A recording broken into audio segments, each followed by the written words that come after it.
Guerrilla Podcast Syndicate production. Love, Growth, and Freedom with Adrian Lim Duarte. A podcast that talks about the twists and turns of life and how things are intertwined by love, growth, and freedom. Powered by Guerrilla Podcast Syndicate. Hi guys, welcome to Love, Growth, and Freedom with Adrian Duarte, and today's topic is all about on ever being enough.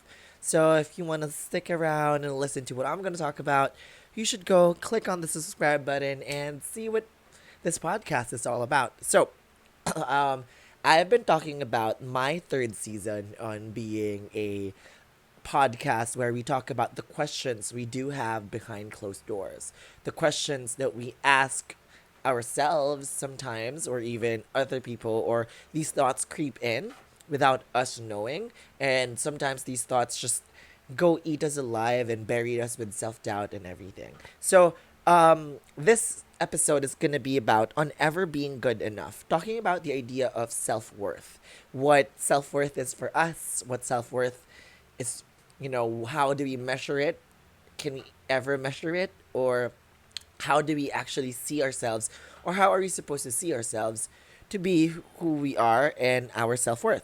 Okay, so I want to begin with the reason of doing this. This is a thing that goes on in my head sometimes where I don't really know what to do when I look at social media, see my friends doing well. I mean, I'm not jealous of how they're doing well. It's most of I become critical of myself and be like, what am I doing wrong? Am I doing enough? Is being just me now ever enough or gonna be enough? And it boils down to that question of, am I ever enough?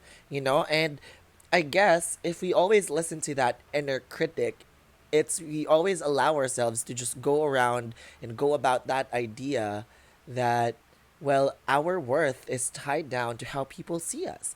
And if that's one thing that we want to have or see and happen, well, that's not true. Our worth does not, parallelly connect to what we bring to the table.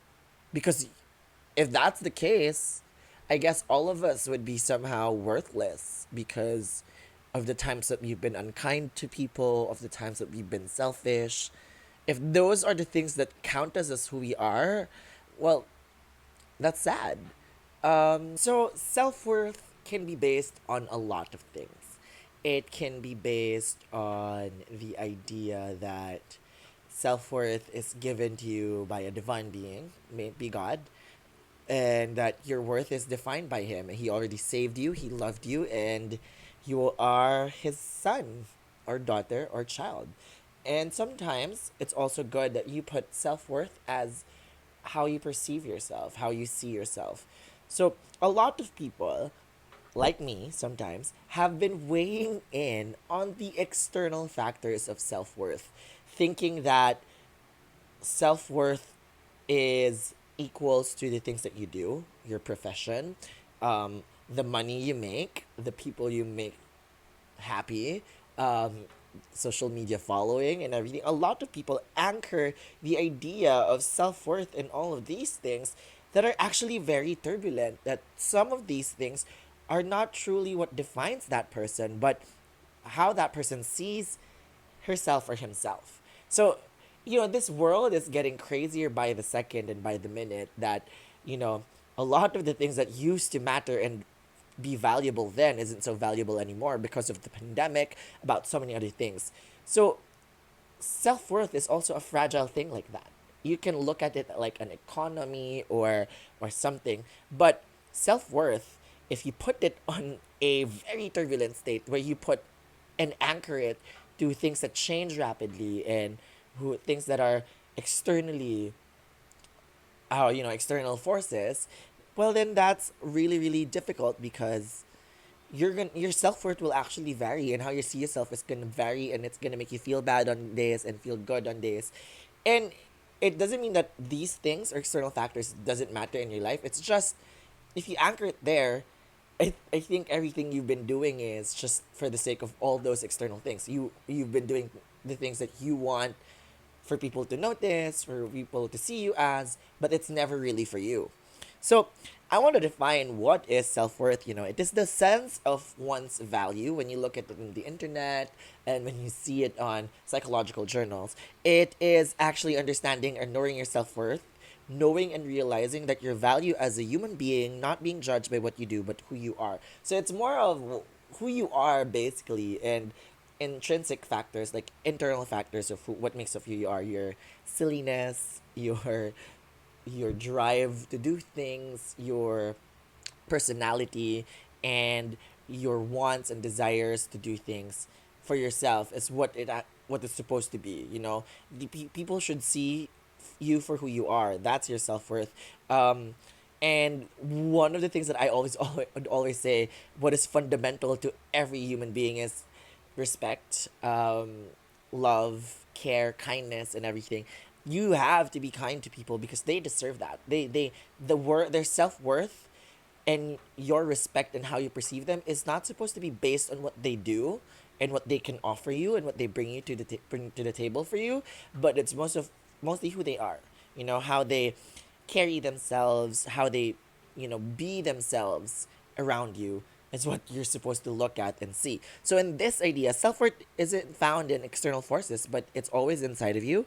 And to understand how we perceive ourselves, to be both critical and kind to ourselves in our shortcomings. So most of the time, whenever that we look at the things externally, we always have an idea that, oh, this guy is doing better, he must be worthy of love more than me. He must be worthy of that job than me. She must be worthy of attention and followings than me because maybe I'm not just good enough. No, if you anchor it there, well, then your self worth and how you perceive yourself would always be something below than you would always want it to be. And it's hard enough because we've always been critical of ourselves and not kind at all. So if you want to anchor your self worth there, you're in deep, deep trouble, and it's a lot of things that you have to carry out and dig yourself out from. But yeah, so my idea of like self worth is really realizing your true self without, not true self, you basically true self, but the idea of who you are, for what you are, like the idea of what you see is what you get, is that thing. That's what I want to impart on this episode. Some things that this is the thing that actually helps me a lot when I look at that and self-worth, because I, as a content creator, I kind of anchor my value as a person in self-worth sometimes in the things that I post, the things that I do, people who listen to them, and whatever. And sometimes it's bad because I put too much value in that, and it's not supposed to be the idea. And I keep going back to my whys whenever I talk about those. I keep going back to why I'm doing this, to why I want this, why I keep like working on this. It's because, well, I love doing what I do. And this is content that I want to share out into the world. And even if it doesn't reach as much, I'm glad that people do listen, and that worth in itself is way more than the idea that I should be someone big already, someone enough, someone like. I'm just happy doing my own thing, creating my own thing, and being me.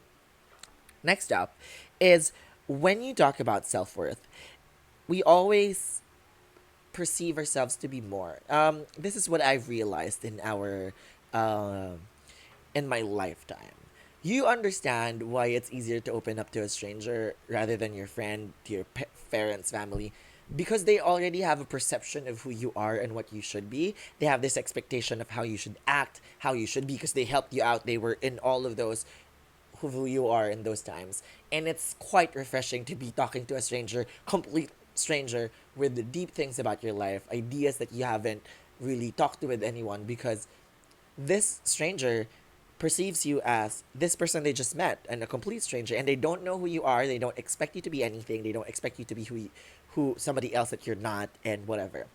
So my technique whenever I feel overwhelmed and anchoring all those ideas of my self-worth in external forces is that I focus on understanding how we perceive ourselves. I perceive myself in a very bad light most of the time because I'm really critical of myself. So if I failed, if I do something wrong, I really take it in and I really have trouble with it and actually just reflecting and processing it most of the time. So like making mistakes and everything. Even my mistakes in the past with my ex and whatever. See, I even made an episode on that. It means I wanted it to be, you know, I really wanted it to be out there, acknowledged and admitted, and growing from those experiences. Recently, I've also done something wrong, and I cave into that, and I still feel, and it made me question who I am. Am I really a good person? So those are the kinds of things that go on when I make a mistake. So I'm critical of myself whenever I fail at something. So that's one. So I think everybody is because everybody is their own worst critic. So, um, so what I do is I look at myself in the mirror or I look at myself in a different light. I try to remove the critical lens of my own mind and just perceive myself as this person. Okay, this person is I am human. One, I make mistakes and I try to understand why I make them. So that makes me okay. I'm not a bad person. I'm not a mean person, not what I think I was. And I look into the intention of what happened there, why I made that mistake. And yeah, and it made me feel so much better about myself rather than pulling me down in the dumps because I made that mistake. But still, it's still at the back of my head, but it does not destroy and it does not cause any more damage within my head and within my space of influence. So yeah, so why do we have to understand and how we perceive ourselves? It's because it gives us a sense of awareness on how we treat people around us based on how we see ourselves. Because the idea here is that when we're mean to ourselves, we are mean to the people around us. We are not naive. We are critical. We are just judgmental. So if you're judging yourself on how you wear this, take note that this is also what you think of other people when you see yourself. So really, it's more of understanding that sometimes people do have their own thing and you have your own thing, and when you have it your own thing and you find it ugly, it doesn't mean it's ugly for everybody else. So it's really just understanding and being aware of how you perceive so many things. So when you perceive yourself in a better light, when you try to look at yourself without all the expectations of who you're supposed to be, because I know we all have, like, you want to be established by 25. You want to have your own place by 28. You want to have a car by 30, a family by then. And if you can't achieve those, if you anchor your self-worth on all those goals as well, it crashes down when you don't get it. So, self-worth is who you are right now. Who are what kind of person are you? Are you kind? Are you mean? Are you whatever? But yeah, that's where you're supposed to anchor yourself in the present of who you are now. And the reason for this is that knowing how we perceive ourselves also gauge how much we could allow ourselves to make mistakes. So I'm not allowing you to make mistakes all the time, but it's just giving yourself that leeway to actually just make mistakes. Don't be too uptight. Don't be so wound up about those things. So yeah, perceiving ourselves is in a better light is one of the things that I could tell you. How you could do that is you could look yourself in the mirror and just say, I may be ugly, but that's fine. I like me. I may I may have a bad voice, but it's fine. I like me. I still sing, even though I have a bad voice, singing voice. I I still do content, even though it's not as big, but it's content, and it's what I like to do. It's what I love to do, and I teach. It's because that's what I love to do. And if you ask me who I am, is I am a podcaster. I am a teacher. I am Adrian Duarte, for crying out loud, and I make freaking mistakes. I am human, gay, rainbow as fuck, um, and I'm 23. You know, the tip there that I could give you is at least whenever you feel bad about yourself and bad about the things that you did and you do and you haven't achieved, find 5 real 5 facts about you, and you'd realize, well, you're not so bad after all. Being a teacher is hard, being a podcaster is also hard, and then there's so many things that you can actually think about yourself, and you'd realize, oh, it's not so bad. Sorry, my notes are in my phone. It's not so bad. So that's what I tip all the time. And um, so I would always want to give this reminder to the people I meet, and myself included, is that you are always good enough. You are worth time and effort. You don't go chasing around people who doesn't want you in their lives. And sometimes these people who actually don't make so much of an effort to keep you in is sometimes it's not their fault. Sometimes they have so many things on their plate as well.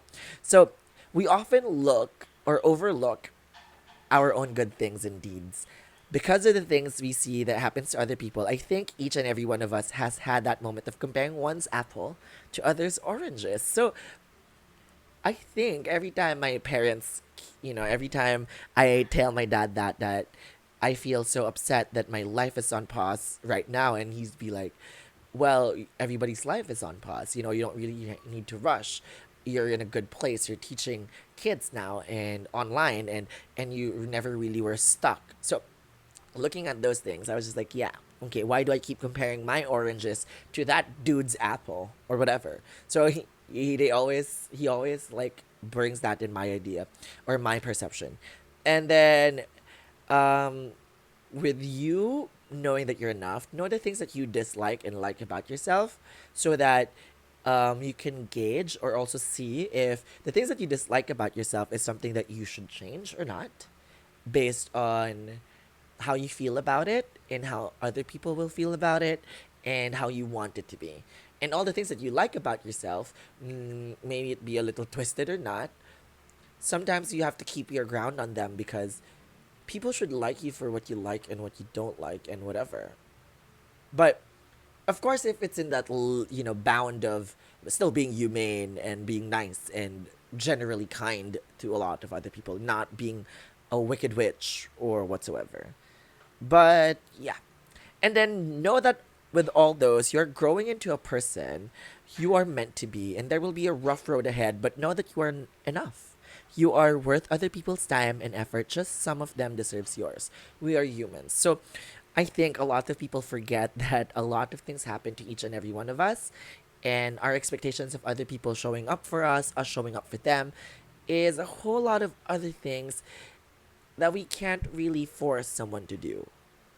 But that doesn't mean your worth is lesser than because someone is not willing to give them your time, or some of them were not willing to give their time to you, or that.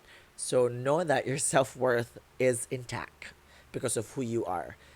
Name 5 things and 5 truths about you, and then you'd realize, well, I am this person.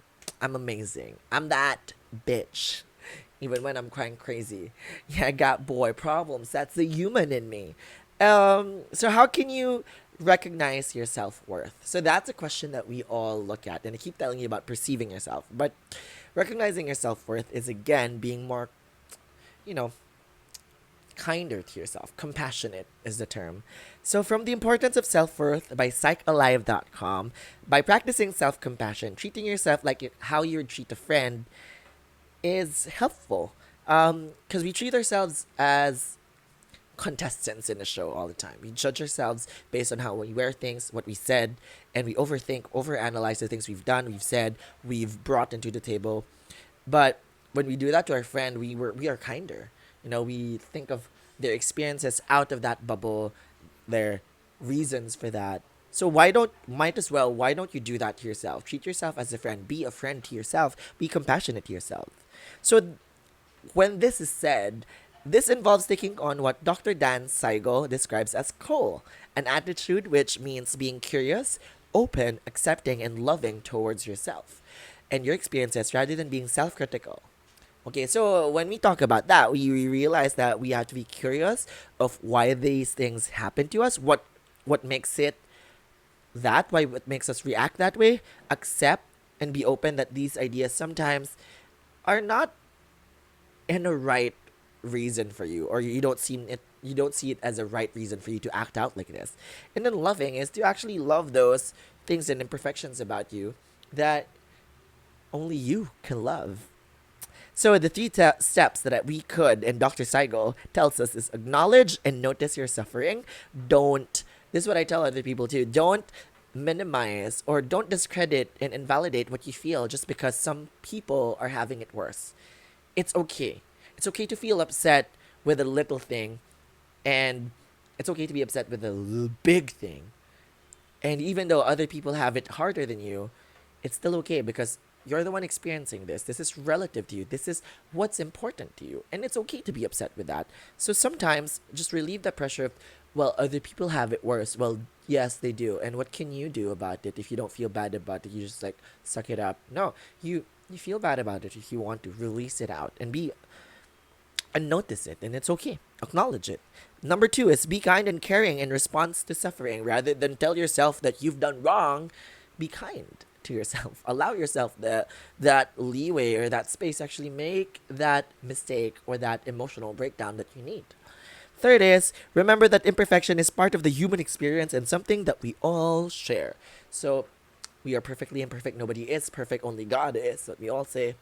But yeah, you have to remember that. We are always a work in progress.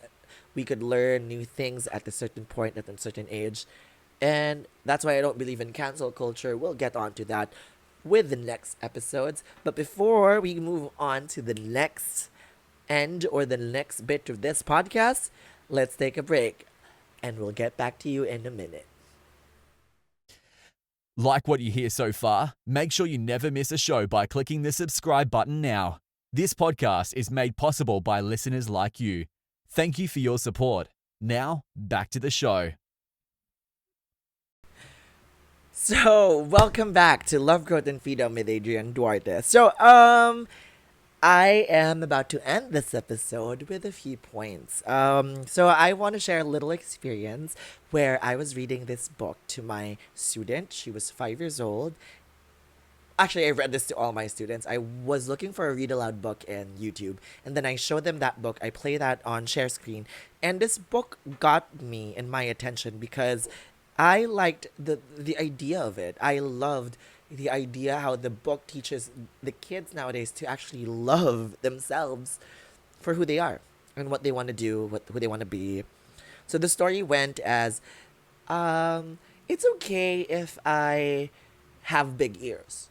I still like me. It's okay if I like to play rowdy and jump up and down the bed. I still like me. And even if I put my hair up like this, I still like me. And then the book went on and on about changing her appearances, being like this. And no matter what it all was, she always tells the story or the readers that I still like me. She just enjoyed being herself and fooling around and just like being whatever she wants as a kid. And I think that's what we need, to release that inner child of just being us, and liking us for who we are and what we see ourselves with. So sometimes to get away from all the hate and comparison is seeing you for who you are and liking what you see, or at least learning to. So it's a constant struggle. It's a learning experience, a learning process that we all have to do, and it's okay. But, that story just got my heart full because I was able to share that with my kids. And if you've known me as a teacher and you've seen me with kids, I am a preschool teacher. I really like to talk to them about these things. I talk to them about doctors can be women and men all together. Anyone can be who they want to be. Colors, being genderless, and everything. And it's just quite beautiful when they accept that and those ideas very well. Especially this one. I was so overwhelmed. Not heartfelt. It was so heartfelt when I was reading the story to my kids and we were processing it at the end of the story. And I was telling them that you should like yourself for who you are and whatsoever. And it's just a beautiful thing that I get to share. So I share it now to you, my listeners, in this podcast. And I want to say thank you for staying with me throughout this whole episode. It was more of, again, I'm just glad that it feels more of a conversation now rather than it was a outline presentation of what I want to say. It's just so great that this conversation. I'm just happy. Thanks for listening to my podcast, lovies. This is me, Adrian Duarte of Love, Growth, and Freedom, signing off. If you enjoyed this episode, be sure to subscribe so you're notified when a new episode is posted in Apple Podcasts, Google Podcasts, Spotify, Stitcher, or via RSS. While you're at it, if you found value in this show, rate and review this podcast and share it with your friends. If you have any questions, feel free to reach out to us. And if you want to know more, check out www.guerrillapodcast.com.au or guerrillapodcast.com.ph. A Guerrilla Podcast Syndicate production.